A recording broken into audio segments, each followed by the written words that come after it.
Cześć kochani, jak zwykle witam Was serdecznie. Janusz Dąbrowski na kanale Barwy Zdrowia, kanale poświęconym. To jest oczywiście uwaga dla tych, którzy po raz pierwszy ewentualnie zawitali do nas, zawędrowali, nie wiedzą dokładnie jeszcze o co chodzi, chociaż myślę, że jak ktoś zagląda na nasz kanał, to już widzi po playlistach, czym się tak prawdę mówiąc zajmujemy tutaj. A więc jest to kanał poświęcony przede wszystkim wszechstronnej promocji zdrowia, profilaktyce, tej profilaktyce, która to profilaktyka nie jest oparta tylko na wczesne badania, skierowania na badania i wykryciu choroby, żeby później ją leczyć. Nie, nie. To zupełnie coś innego chodzi. Chodzi o to, żeby nie chorować. Czyli chodzi o to, że prawdziwa profilaktyka ma polegać na tym, a żebyśmy zrobili wszystko, żeby nie chorować.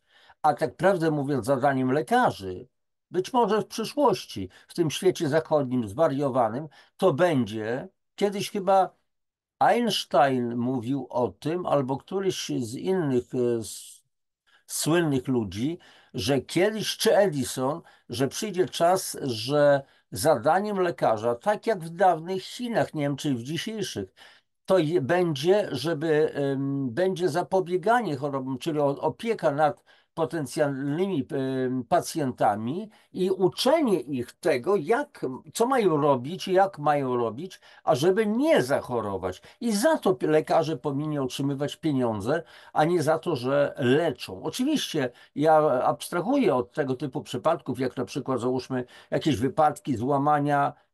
Chwała chirurgom, bo oni się cieszą moim ogromnym szacunkiem. Chwała również, powiedzmy, lekarzom weterynarii, bo zwierzę nie powie, na co cierpi, nie mówi, nie powie, gdzie go boli, a lekarz weterynarii musi być świetnym przede wszystkim diagnostą. Chwała dobrym pediatrom, bo nie każdy pediatra jest dobrym pediatrą, bo dziecko tak samo, podobnie jak zwierzę, niekoniecznie potrafi powiedzieć, co je boli i tak dalej, a więc diagnoza, pierwsza podstawa sprawa to jest diagnoza, a więc ci przede wszystkim lekarze, a i jeszcze dodam, lekarze sportowi, których zadaniem jest utrzymywać zawodników wysokiej sprawności, czyli w całkowitym, Boże, co za eufemizm, chciałem powiedzieć całkowitym zdrowiu, w zdrowiu po prostu i sprawności.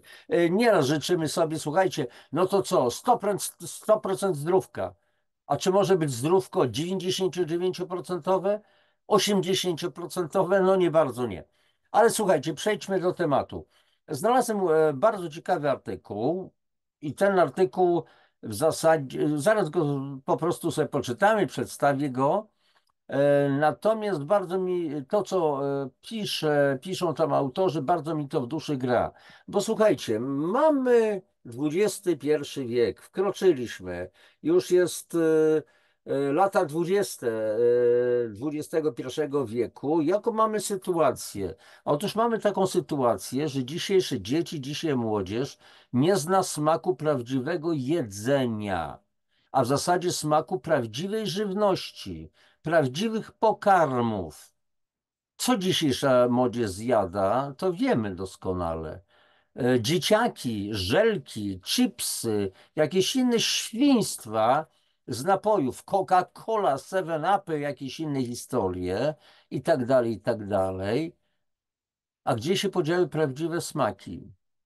Dzisiejsza młodzież, dzisiejsi młodzi ludzie, dzisiejsze dzieci nie znają kompletnie smaku prawdziwego mleka, prawdziwego zsiadłego mleka.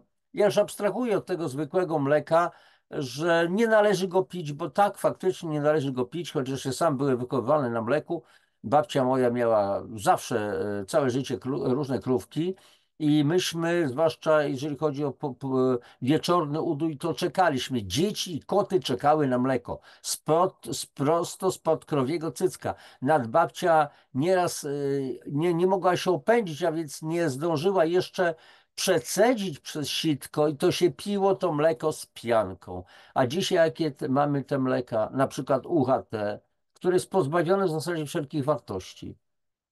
tak prawdę mówiąc, pasteryzacja. Kiedyś kupowało się mleko prosto z konwi. W wielu sklepach było nalewane mleko do konewek, bo się z konewką chodziło, z aluminiowej konwi pani takim czerpakiem nalewała, sprawa załatwiona była. Słuchajcie, nikt się nie zatruł. Pytanie, co się z nami stało?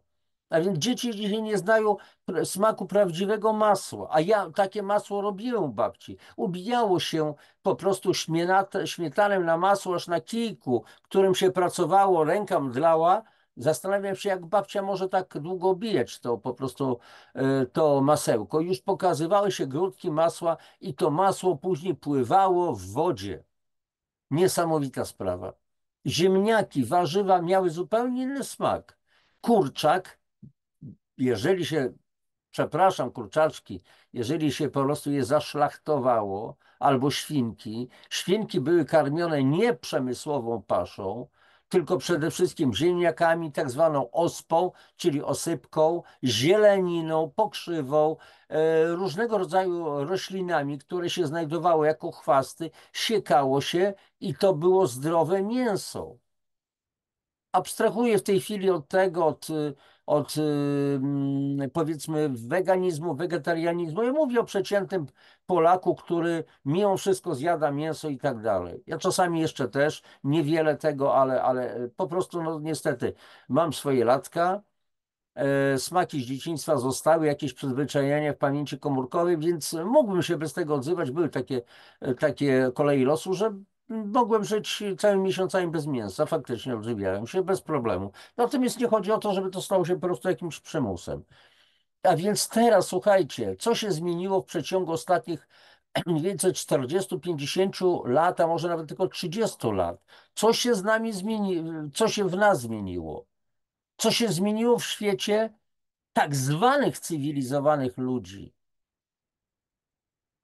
Posłuchajcie, słyszę wypowiedzi dietetyków, całkiem niegłupich dietetyków, którzy mówili o tym, że przecież dawniej ludzie pili krew bydlęcą na przykład, albo jeżeli świnka była no, zarzynana, to były robione z krwi różnego rodzaju, czy podroby, czy zupka i tak dalej, i tak dalej. Ale oni też odlatują troszeczkę, nie wiadomo gdzie. Bo pytanie, czy codziennie zabijana była świnka, czy codziennie była krew? No nie, ale jakoś żeśmy żyli. Sól była solą, a teraz bardzo często jest tak, ja sam mam takie doświadczenia, robię przetwory z ogórków, usiłuję zakiszać ogórki i co się dzieje? Po kilku miesiącach te ogórki są do wyrzucenia, bo są po prostu miękkie zwyczajnie. A ja wiem, jak te ogórki ja uprawiałem sam. Więc co to jest za sól, którą kupiłem? Tak samo wy, którą żeście kupowali i żeście próbowali robić jakieś przetwory. Co to jest? Co to jest za chleb, który po kilku dniach, 3-4 dniach pleśnieje? Co to jest za chleb? Moja babcia piekła chleb razowy na zakwasie. Chleb mógł 2 tygodnie leżeć, nie był czerstwy. Nie był najbardziej miękki, jak po wypieku, ale nie był czerstwy i nie pleśniał. Co się stało? A więc popatrzcie, że dzisiaj to, co jemy, to nie jest to samo, co jedli nasi przodkowie. Nasi rodzice często, nasze babcie, nasi pradziadkowie, prababcie. Kompletnie. I jakie to niesie skutki? Wiecie doskonale, że moim takim konikiem idee fix głoszę ideę odkwaszania. Oczywiście wielu może powiedzieć, że Dąbrowski zwariował, bo ciągle na ten sam temat. Tak, mam następne tematy dotyczące tego. I będę to akurat cały czas propagował, bo do wielu jeszcze ciągle nie dociera, że jesteśmy zatruci, czyli zakwaszeni, bo wszelkie toksyny mają charakter kwasów. I to kwasy nas niszczą. To kwasy, między innymi powodują bardzo silne zakwaszenie. To kwasy niszczą w związku z tym nerki. A zgodnie z medycyną chińską nerki to jest ojciec, matka wszelkich chorób. Jeżeli dochodzi do wyczerpania nadnerczy, które są newralgiczną częścią nerek, to mamy do czynienia z tak zwaną hypoadrenią, czyli właśnie z wyczerpaniem nadnerczy. A to jest podstawowa przyczyna ponad 70 chorób. Czyli pojawia się zakwaszenie, obciążone są nerki, jest wyczerpanie nadnerczy, pojawia się cała masa innych chorób. To są choroby jelita, to są choroby stawów, to są choroby serca. Te można byłoby wymieniać. Mamy dzisiaj, słuchajcie, prawdziwą epidemię niepłodności. Nie mówię o bezpłodności, tylko niepłodności. W pewnych sytuacjach para może mieć dziecko, ale trzeba przede wszystkim dożywić organizm, oczyścić go z toksyn, odtoksycznić, odkwasić. Istnieje kwasica metaboliczna niskiego stopnia. Nie chodzi o kwasicę krwi, tylko przekwaszenie tkanek. Rzucam znowu ten temat, żeby ciągle to powtarzać. Ale już przejdźmy do tematu i w związku z tym, słuchajcie, udostępnię ekran. I teraz dodatki do żywności udostępnij, więc tutaj będzie chyba, o tu mamy to, uciekaj z tym, dobrze, ale mamy tutaj artykuł w oryginale po angielsku. Linki do tego, do artykułu, do tłumaczenia, do translacji będą umieszczone w opisie audycji. A więc mamy, popatrzcie, artykuł zamieszczony, znaczy wersję anglojęzyczną, a tu mamy po prostu tłumaczenie. A więc popatrzmy, właśnie to mamy, to dzisiaj kupujemy. To dzisiaj kupujemy. Co tam jest? To jest to, co znamy jako E. Nie wszystkie E są złe, bo przyzwyczailiśmy się, że E to już jest coś jakieś B i koniec. E znaczy B. No tak, powiedziało mi się. Nie o to chodzi. E to jest tylko klasyfikacja różnego rodzaju substancji, które są zawarte w produktach do jedzenia. Pamiętajcie o jednej rzeczy. Ja używam tego pojęcia, produkty do jedzenia. Niektóre z tych produktów są żywnością, są pokarmem, są posiłkiem, a inne są tylko jedzeniem. Jest różnica.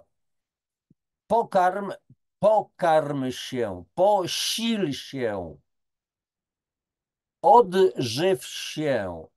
Czy każdy produkt do jedzenia odżywia, posila? To jest pytanie. A więc słuchajcie, dodatki do żywności. To, co jemy dzisiaj, nie jest tym, co jedli nasi pradziadkowie. Czy wiesz, co znajduje się w twoim jedzeniu? Być może często czytasz etykiety z informacjami, o wartościach odżywczych i listę składników. Ale czy wiesz, co stanowi połowę tych składników? Lecytyna sojowa, naturalne lub sztuczne aromaty, węglan wapnia, karboksy, metyloceluloza. Lista jest długa. Jedzenie, które jemy dzisiaj, w niczym nie przypomina tego, co jedli nasi przodkowie, nawet ci z pokolenia lub dwóch wstecz. Jedzenie nie jest już tylko jedzeniem. Zdecydowana większość jedzenia w sklepach spożywczych jest w pewnym stopniu przetworzona i zawiera jakąś formę dodatków spożywczych. Dlaczego dodatki do żywności? Producenci żywności stosują dodatki do żywności w celu przedłużenia terminu przydatności żywności, do poprawienia smaku lub konsystencji. Czytaj dalej, aby dowiedzieć się, jak doszliśmy do tego miejsca, w którym jesteśmy teraz. Czym są dodatki do żywności i jak wpływają na naszą żywność. Oczywiście autorzy zapraszają do swoich artykułów na tym blogu. Możecie też to przekorzystać. Korzystajmy ze wszystkiego, co tylko się da, co jest dla nas dobre. Historia dodatków do żywności. Szacuje się, że obecnie 75% diety zachodniej składa się z przetworzonej żywności. Znaczy, no tak, z przetworzonych produktów, a każda osoba spożywa około 8 do 10 funtów, no to jest znaczy 5 do 10, przepraszam, 4 do 5 mniej więcej kilogramów dodatków spożywczych rocznie, a w przypadku niektórych osób może to być nawet i więcej. Generalnie, kochani, jest tak, że każdy z nas, przynajmniej takie szacunki są, wchłania w siebie około 8 kg rocznie różnego rodzaju składników, które zdecydowanie nie są żywnością, a więc są to właśnie barwniki, polepszacze, spulchniacze, konserwanty, pestycydy, radionuklidy i tak dalej, i tak dalej, i tak dalej. Ale to już na marginesie. Jak do cholery się tu znaleźliśmy? Ludzie zawsze szukali lepszych sposobów na wyżywienie się. Przeszliśmy od polowań i zbieractwa do uprawy roślin, hodowli zwierząt. Odkryliśmy lepsze sposoby konserwowania żywności, w tym suszenie, mrożenie, fermentowanie, kiszenie, konserwowanie. Na koniec dodaliśmy do żywności cząsteczki, aby poprawić jej smak lub konsystencję. W XIX wieku dodatki spożywcze były celowo używane do fałszowania żywności. Zafałszowana żywność jest, cytat, ogólnie nieczysta, niebezpieczna lub niezdrowa. Było to głównie konsekwencją niewystarczających regulacji rządowych. Doprowadziło to do wzrostu obaw o bezpieczeństwo dostaw żywności, co zaowocowało uchwaleniem na początku XX wieku praw mających na celu położenie kresu praktyce fałszowania żywności. Spośród tych ustaw, ustawa federalna o żywności, mowa jest o Stanach Zjednoczonych, to jest 1906 rok, doprowadziła do uchwalenia ustawy o żywności, lekach i kosmetykach, rok 1938 oraz jej nowelizacji, poprawki o dodatkach do żywności, rok 1958. Ustawa federalna o żywności i lekach przyznała amerykańskiej Agencji do Spraw Żywności i Leków, czyli Food and Drug Administration, FDA, uprawnienia do regulowania rynku wyrobów medycznych i kosmetyków oraz ustalania norm żywnościowych. O, i tu już mamy ciekawą rzecz. Oraz ustalania norm. Ja często powtarzam, że ja nie jestem znormalizowany. Ja nie jestem normalny. Kochani, ja jestem naturalny, bo to znaczy norma. Normę się ustala. Kto się ustala? Nie chodzi tylko o normy żywienia medyczne. To jest norma piękna, norma ubioru, norma zachowań społecznych i tak dalej. Ktoś to ustala. A później przyjdzie ktoś inny, albo w procesach różnych zmian następuje zmiana tych norm. To czy te normy to są jakiś wzorzec do stosowania się? Jeżeli ja nie podlegam normie, to co? Jestem wyrzucony poza nawias społeczeństwa? No ale to jest tak poza nawiasem. Poprawka dotycząca dodatku do żywności stanowi, że każda substancja celowo dodana do żywności podlega zatwierdzeniu przez FDA. Mowa o Stanach Zjednoczonych. Chyba że została uznana za GRAS, ogólnie uznaną za bezpieczną. O, właśnie, słuchajcie, wygooglujcie, co to jest GRAS. Nie będę wam podpowiadał w tej chwili, bo to też jest ciekawa sprawa, ale wygooglujcie GRAS. W połowie XX wieku przetwórstwo żywności stało się nieodłączną częścią produkcji żywności, a dodawane do niej legalne dodatki chemiczne stawały się coraz powszechniejsze. Legalne dodatki chemiczne, to znaczy uznane przez jakieś władze. U nas na przykład jest Główny Inspektorat Sanitarny w Polsce i on uznaje, co jest dobre, co jest niedobre. Po iluś tam lata okazuje się, że coś jest niedobre. Czyli wcześniej było to dobre, a teraz już jest niedobre. Ale już to zostało zaklepane, bo jeszcze wcześniej nie było wiadome. Dobrze, to mniejsza dygresja. Na jakim etapie jesteśmy teraz, jeśli chodzi o dodatki żywności? Ilość dodatków do żywności znacznie wzrosła w ciągu ostatnich 30 lat, osiągając poziom ponad 200 tysięcy ton rocznie, ale to są, kochani, Stany Zjednoczone tylko wyłącznie. A jest jeszcze Europa, jest Azja i tak dalej.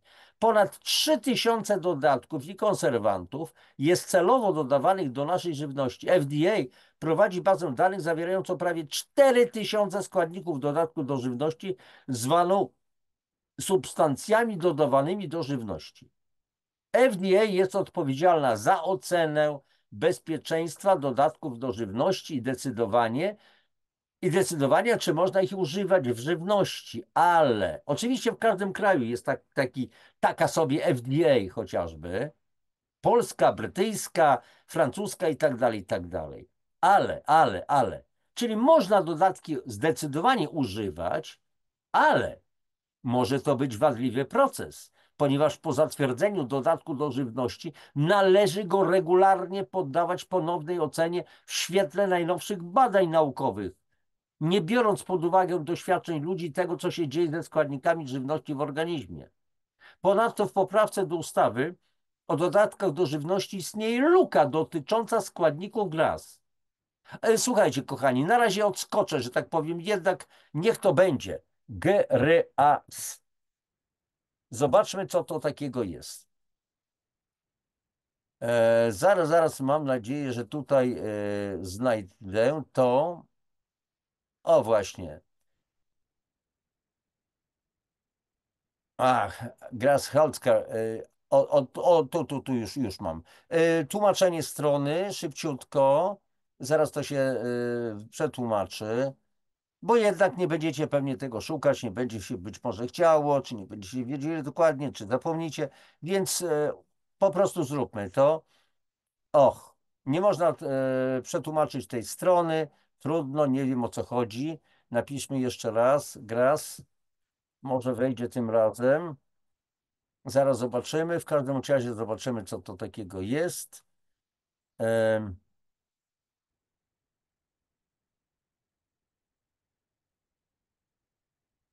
Nie wiem, ostatnio właśnie sprawdzałem to też dokładnie.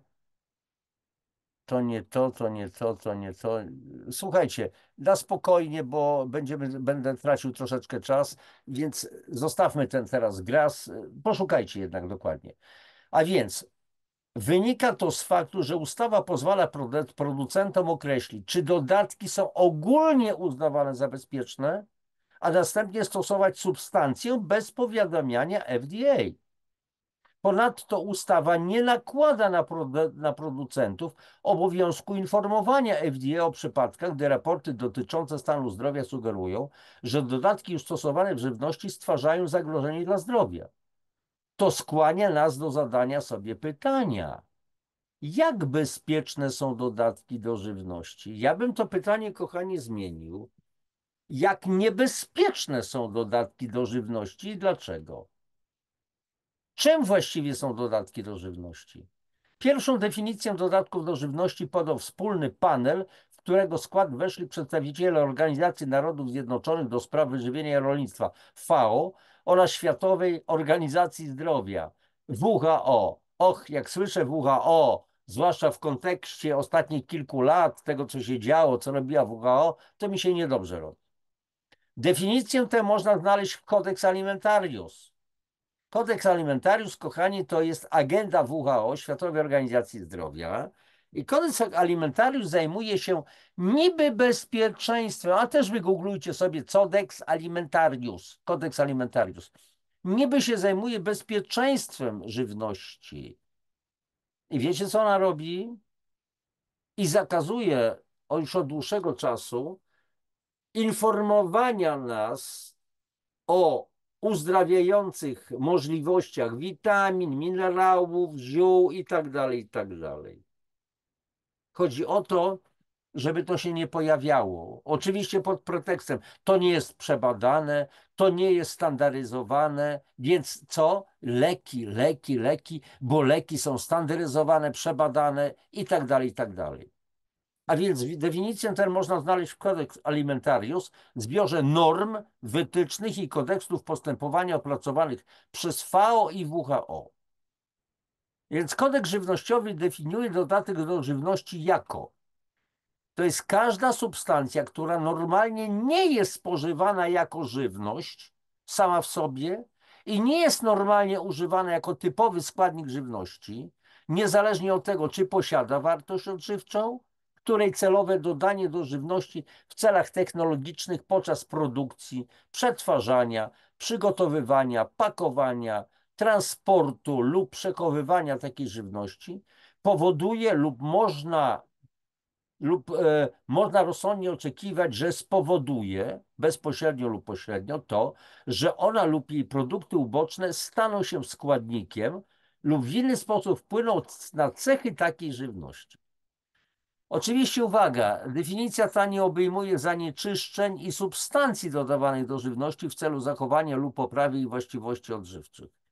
Powiem tego na przykładzie, że do lodów dodaje się dzisiaj odpowiednie składniki. Po co? Żeby lody na przykład miały lepszą konsystencję, żeby po prostu na języku lepiej się rozpływało. Ale co się dodaje w związku z tym? Bo kiedyś lody za moich czasów były takie gruzełkowate. A dzisiaj co się dzieje? Dobrze. Agencja do Spraw Żywności i Leków FDA definiuje dodatek do żywności jako: jest to każda substancja, której zamierzone zastosowanie powoduje lub można rozsądnie oczekiwać, że spowoduje bezpośrednio lub pośrednio to, że stanie się ona składnikiem żywności lub w inny sposób wpłynie na jej właściwości. Masło maślane, że spowoduje bezpośrednio lub pośrednio to, że stanie się składnikiem żywności. No więc jeżeli dodajemy jakiś dodatek do żywności, to ona siłą rzeczy staje się składnikiem tego produktu do jedzenia, przepraszam. Masło maślane. Oczywiście w jakiś sposób wpłynie na jej właściwości. Porozmawiajmy o tej zbyt szerokiej, niejednoznacznej definicji. Ale dlaczego niejednoznacznej? No po prostu chodzi o to, żeby zamydlać ludziom głowy. Tak jak różni prawnicy różne rzeczy zamydlają. Jedni mówią tak, drudzy tak. Punkt pierwszy to jest taki, ale punkt drugi to już wyklucza punkt pierwszy i tak dalej, i tak dalej. Rodzaje dodatków do żywności. Definicje nie mówią nam, czym są dodatki do żywności, dlatego ważne jest zrozumienie różnych kategorii. Dodatki do żywności są podzielone na 6 odrębnych grup. Pierwsza grupa, to, kochani, to są konserwanty. Są to środki przeciwdrobnoustrojowe, przeciwutleniacze i środki zapobiegające brązowieniu, czyli utlenianiu. Dodatki antybakteryjne zapobiegają psuciu się żywności. Antyoksydanty pomagają wydłużyć okres przydatności, czyli zapobiegają utlenianiu. A więc antyoksydanty pomagają wydłużyć okres przydatności do spożycia żywności, a środki przeciw brązowieniu zapobiegają brązowieniu żywności podczas jej obsługi, przetwarzania, przechowywania. Oczywiście jest to translacja, a więc ten język jest taki troszeczkę dziwny. Ale co znaczy przeciw brązowieniu? To znaczy następuje utlenianie. A jeżeli utlenianie, to zmiana barwy. Tak zwykłe żelazo widzimy staje się rude, bo pokrywa się rdzą, tlenkami żelaza. Dodatki odżywcze. Witaminy, aminokwasy, błonnik, kwasy tłuszczowe, ok. Są dodawane w celu wzbogacenia żywności o składniki odżywcze. Pochodzą ze źródeł naturalnych. Rośliny, zwierzęta syntetyczne i syntetycznych, produkowane w laboratorium. I teraz słuchajcie, dlaczego się dodaje te dodatki odżywcze? Otóż dlatego, że posłuchajmy się prostym przykładem. Wypieki, mąka, chleb. W tej chwili mąkę produkuje się z ziaren, z których usuwa się kiełki, bo w kiełkach są witaminy tłuszczowe. Jeżeli kiełki miałyby być też zmielone, czyli tam miałby być tłuszcz, to ta mąka po prostu zjełczeje, zmarnuje się. Usuwa się w związku z tym kiełki. Fachowcy niech mnie poprawią ewentualnie, nie silę się na to, że się na tym znam za bardzo, ale chodzi o meritum, o pewne normalnym ludzkim językiem powiedziane, co się dzieje. I teraz w związku z tym, jeżeli w tej mące nie ma odpowiednich witamin i z grupy B i wielu innych i nie ma tych witamin tłuszczowych, to co ta mąka zawiera? To jest tylko przede wszystkim same kalorie, tak prawdę mówiąc. Więc co? Najpierw usuwamy niektóre składniki, a później dodajemy niektóre składniki, a przy okazji cena rośnie. A oprócz tego tutaj zwróćcie uwagę, że te dodatki pochodzą ze źródeł naturalnych, chwała, nie ma sprawy, i syntetycznych, produkowanych w laboratorium. To co, to już jest normalne? Przepraszam, czy to jest naturalne? Dalej, środki barwiące.